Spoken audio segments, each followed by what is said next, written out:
Welcome to our deep dive into deception and strategy. We've got a pretty interesting mix here today, a blend of ancient wisdom, and modern business strategy, all revolving around this idea of deception. Sounds fun. Yeah, we're going to be exploring a section from, the Chinese military treatise, the 36 stratagems, Oh, cool. specifically the first stratagem, Oh, which means deceive the heavens to cross the sea. I like that. Yeah. And then alongside that, we'll be looking at a pair of articles that examine how this stratagem can be applied to the world of modern business. So get ready to learn how to outmaneuver your rivals, achieve your goals, maybe even by, making them think you're doing something completely different. It's all about that element of surprise, right? Yeah, keeping them guessing. Exactly. Yeah. Okay, so let's unpack this a little bit. Literally, deceive the heavens to cross the sea. It doesn't actually mean like, outright lying or anything like that. Right. It's not about being dishonest. Yeah, it's more about creating an illusion. Yeah. Diverting attention. Yeah. And, exploiting your opponent's assumptions to kind of like gain the upper hand. Exactly. It's about using their perceptions against them. Like, think about it. How often do we focus on the obvious and completely miss what's hidden right there in plain sight? Oh, all the time. Speaking of hidden in plain sight, one of the best examples of Xia in action is the story of General Zhu Rengui in the Yongle Encyclopedia. I love that story. Emperor Taizong of the Tang Dynasty needed to move his massive army of 300,000 soldiers across the sea. Whoa, 300,000. That's a lot of people. It's a huge army, right? And General Zhu Rengui came up with this, I don't know, just amazing, if not totally audacious plan. Okay, I'm intrigued. What did he do? Well, he disguised the entire army What? and all their supplies as this massive feast, hosted by supposedly, a wealthy commoner. Wait, hold on. How do you even begin to disguise hundreds of thousands of soldiers and all of their, war materials as a feast? It's pretty wild, right? Well, the Yongle Encyclopedia says that Shurengui had all these giant, colorful tents set up along the coastline to create this illusion of a grand celebration. And he even invited the emperor and all of his officials into a beautifully decorated tent right by the sea. So the emperor had no idea. They're just enjoying this lavish feast, and then what? A storm rolls in. Pretty much. A strong wind picks up. The sound of waves crashing gets louder and louder, and the emperor, he starts to freak out a little bit, what's going on here? Yeah, be freaking out too. He orders his men to pull back the tent flaps to see what's happening, right? And to his complete and utter surprise, they're on ships, sailing across the sea. Oh, wow. That whole feast had been an elaborate ruse to conceal the army's movement. That is just incredible. It's amazing how Shuri Ringu used, camouflage and misdirection to achieve his objective. Absolutely. And it's interesting how these tactics are still relevant today. Yeah, I mean, they are, right? Oh, absolutely. And not just in warfare, Oh, really? Yeah. The Zihu articles point out that Xia can be this super powerful tool for navigating, the often cutthroat world of business. I can see that. So, the boardroom is a battlefield. Exactly. You've got it. Okay, so how does this ancient stratagem translate into, the modern business world? Well, the articles break it down into 5 methods. 5 methods. Yeah, the first one they call sapping confidence. Sapping confidence. Interesting. What does that involve? It involves, subtly leaking false information, creating this perception of weakness, right? Almost like you want your opponent to underestimate you. Okay, so you're playing possum a little bit. Kind of, yeah. The second method is what they call hiding your strengths. Hiding your strengths. So basically, secretly developing advantages that your rivals aren't even aware of. Exactly. You're staying under the radar while building up your arsenal. Okay, so the third method is misdirection, which is all about luring your competitors down a path that, diverts their attention from your real strategy. Sounds like a magician, right? Yeah, exactly. You're using sleight of hand to keep their eyes fixed on one hand while you're doing your real magic with the other hand. Perfect analogy. And then there's a secret counterattack, which is basically springing a surprise move when your rivals least expect it, catching them completely off guard. So you wait for the perfect moment to strike. Exactly. And finally, the fifth method is bold action. This one's all about taking calculated risks, breaking from conventional wisdom to seize opportunities that others might miss. I like that. Bold action. So it sounds like we've got these 5 methods all stemming from this idea of sand. So are there any real-world examples of this being used in business today. Yeah. One of the articles actually highlighted Apple when they launched the iPhone. That was a pretty big deal. Yeah, they completely disrupted the entire industry. Back then, it was, I mean, a huge gamble. Nobody really knew what to expect. I mean, it was a brilliant example of how to apply this ancient wisdom to, modern business. Back in the early 2000s, the smartphone market was totally dominated by companies like Nokia and BlackBerry. And then Apple, a company known for making computers, decided to enter the smartphone market, and initially, nobody took them seriously. It must have seemed like such a David and Goliath situation at the time. Oh, totally. I mean, Apple expertly used SAW to their advantage. They downplayed their ambitions, and they purposely drew attention to their supposed weaknesses. So they were making themselves look weak. In a way, yeah. They wanted to fly under the radar. And while everyone was focused on those weaknesses, Apple was secretly developing a user experience and like a whole app ecosystem that would just revolutionize the industry. So they were using hiding your strengths and misdirection at the same time. Exactly. They were playing the long game, and then bam, they hit everyone with the secret counterattack. That's like a 1-2 punch. Exactly. By the time Nokia and BlackBerry realized the threat, it was way too late. Oh yeah, the iPhone had already taken the world by storm, and the landscape of the mobile phone industry, I mean, it was forever changed. Completely altered. Apple's success with the iPhone really shows the power of, hiding your strengths and misdirecting your competition. I mean, it's brilliant. Absolutely incredible. It Yeah. kind of makes you wonder, like, what other companies are using this strategy today? I mean, it's got to be happening, right? Yeah. So we've been focusing a lot on the business applications of SEAL, but you mentioned earlier that there are, ways to apply these principles to our personal lives as well. Oh, absolutely. While we may not be leading armies or, launching like global products, we each navigate our own little battlefields, right? That's a great point. I like that everybody has their own battlefield. Exactly. Whether it's negotiating a raise, leading a team, or just trying to get your point across in like a meeting. Okay, so how can we apply this idea of like hiding our strengths to our personal lives? I mean, it seems kind of counterintuitive, doesn't it? We're always told to, highlight our strengths, be our best selves, put ourselves out there, right? Yeah, but it's not about being deceptive or pretending to be someone you're not. It's more about being strategic and, discerning about when and how you reveal your strengths. Think of it this way, right?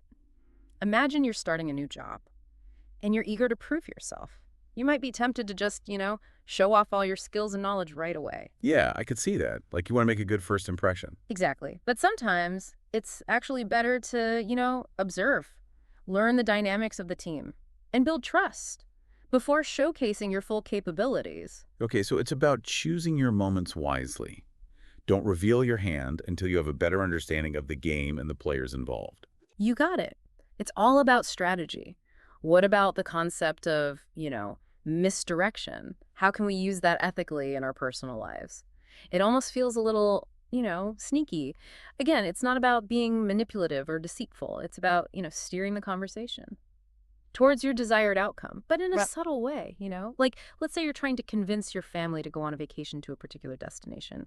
You could start by presenting, other options that they wouldn't be as interested in, and highlight their drawbacks. Ah, so you're setting up a contrast. Yeah. By presenting those less desirable options first, you make your preferred choice seem more appealing.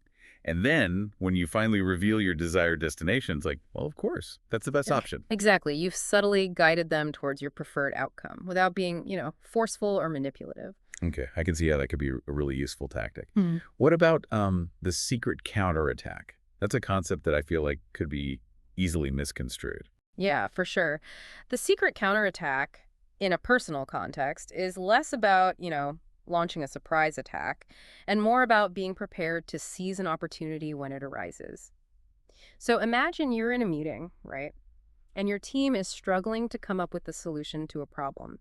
And you've been quietly working on an idea, but you've been holding back, observing the dynamics, listening to everyone's perspectives. So you're gathering intel, waiting for the right moment to strike. Kinda, yeah. You're waiting for the right moment to present your solution. But what if someone else comes up with a similar idea, before you have a chance to speak up? That's definitely a possibility. But even if someone else, presents a similar solution, you Yeah. can still use your knowledge and preparation to like refine the idea or present a different angle that, adds value to the discussion. It's not about claiming ownership or, taking credit. It's about contributing to a positive outcome for everyone. This has been really eye-opening. I'm starting to see how these concepts can be applied to, everyday situations in a way that's both ethical and effective. But it seems like this requires a certain level of, self-awareness and emotional intelligence. Oh, absolutely. You need to be able to read the room, to understand the motivations of others, and adjust your approach accordingly. And most importantly, you need to be clear about, your own values and intentions. Well said. It seems like we've only just scratched the surface of this whole concept of play and how it can be applied to our lives. It's a fascinating blend of like strategy, psychology, and ethics, right? It really is. And I think it's a topic that, deserves further exploration. There's so much more to unpack here, especially when it comes to finding that balance between, being strategic and staying true to ourselves. Well, we'll be sure to dive deeper into that in the final part of our deep dive. Welcome back to our deep dive. We've been, unpacking this whole concept of deceiving the heavens to cross the sea and how it can be used, ethically to gain an advantage.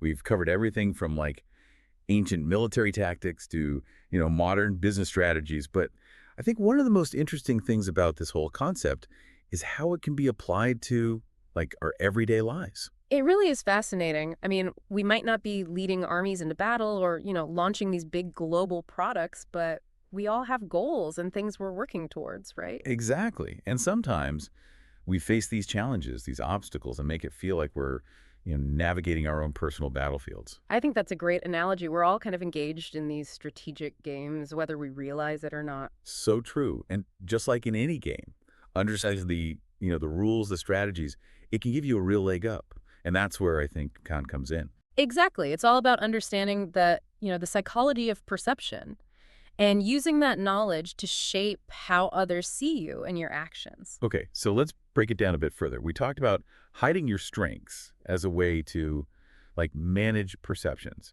Can you give an example of how someone might apply that in their personal life? Sure. Let's say, you're trying to get a promotion at work. It's tempting to just, go around telling everyone how great you are, how much you deserve that promotion. But sometimes a more strategic approach is to just let your work speak for itself. Oh, that's interesting. So instead of, boasting about your accomplishments, you kind of let your results do the talking for you. It's like you're quietly building your case without like drawing unnecessary attention to yourself. Exactly. You create a sense of mystery, almost like an intrigue. And people start to think, what is this person capable of? Yeah. Like you're generating a buzz without even trying. And then when the time is right, you can reveal your full potential and it has even more of an impact because you've been holding back strategically. Exactly. You're playing the long game. I love that. Yeah. It's like you're playing 4D chess with your career. Uh-huh. Exactly. But it's important to remember it's not about being, manipulative or deceptive, right? It's about being strategic, being intentional in how you approach things. Right. It's about using your understanding of like human psychology to your advantage. Yeah. But while still staying true to yourself, being authentic. Exactly. Now, what about the concept of misdirection? How do you think that could be used in a more personal context? That's a good one. I guess it would be about like steering a conversation or even a whole situation Right. in a way that kind of benefits you, but you're doing it subtly so the other person doesn't even realize what you're doing. Yeah, that's the general idea. So let's say you're trying to, I don't know, convince your partner to go on a vacation to Hawaii, right? Yeah. But, they might be a little hesitant because of the cost. Yeah. You could start by suggesting a few other destinations that are, even more expensive, highlighting all the amazing things you could do there, really playing it up. Ah, I see what you're doing. So you're setting up a comparison. By presenting these pricier options first, you make Hawaii seem like, well, like a bargain. Exactly. And when you finally suggest Hawaii, it just seems like the most reasonable, the most appealing option, even though that was your goal all along. It's like you're using psychology to your advantage. And again, it's not about tricking them or anything like that, right? It's just about presenting information in a way that helps them see things from your perspective. Right. It's about framing. You're framing the situation to lead them towards the conclusion that you want, but they feel like they arrived at it all on their own. Exactly. That's the key to using these types of strategies well. Subtlety, being strategic, and always respectful of the other person. Now, what about the secret counterattack? How would that kind of play out in a personal setting? Okay, so think of it like this. You're in a meeting at work, and your team's brainstorming ideas for, some new project, and you've been kind of quietly observing, listening to everyone's input, and you come up with a really great idea, but instead of just blurting it out, you hold back, wait for the right moment. Interesting. So you're strategically biding your time. Exactly. You're watching the dynamics of the group, assessing all the different perspectives, and waiting for that perfect opening to present your idea in a way that will have the most impact. So you're not just like throwing ideas out there randomly. You're being very deliberate, very calculated. Right.